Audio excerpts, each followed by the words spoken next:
Well, say frankly, I'm one of the people who thinks you should be expelled from this country, and I believe that it's to do with the policies of your state. If I was Jewish and had never stepped foot in Israel, I could claim citizenship there tomorrow, but 6 million people whose origins are in what you now call Israel, who were forced out in 1947 or 48, do not have that right. Isn't that part of the reason why the Palestinians are in dispute with Israelis? Because you deny them the right to return to their homes and to their land and to their villages, and that they have a legitimate claim, even under international law, to return, but you deny them that right.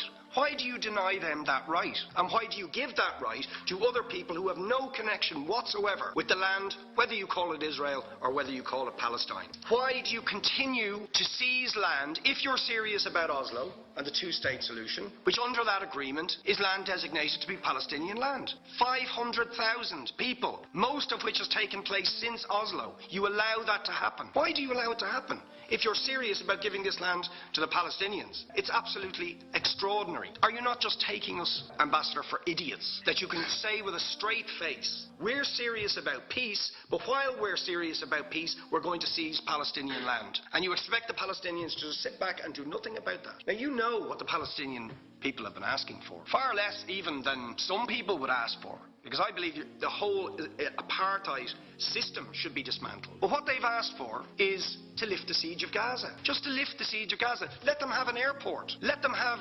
ports. Let them not be dictated to by a government for whom they do not vote as to what can go in and out of their territories, whether they will have power, whether they will have clean water, whether they will have medicine. What makes you think you're allowed to have nuclear weapons and the fourth biggest army in the world and visit destruction on the people of Gaza, but they have no right to defend themselves? They have no territorial sovereignty over that land. Would you ask questions, please? How do you justify that? Yeah. All right. How do you justify those double standards? Very lastly, Ambassador, people like Bishop Tutu, Nelson Mandela, and I would certainly describe your state as a apartheid state, with different laws for people depending on their race or religion. For example, at checkpoints going into the West Bank, there's a channel if you're Israeli or European, and there's a channel if you're Arab. Just because you're Arab. If you came into Dáil Éireann and they stopped you and said, "Are you Jewish?" "Oh no, sir, you can't come in through the same entrance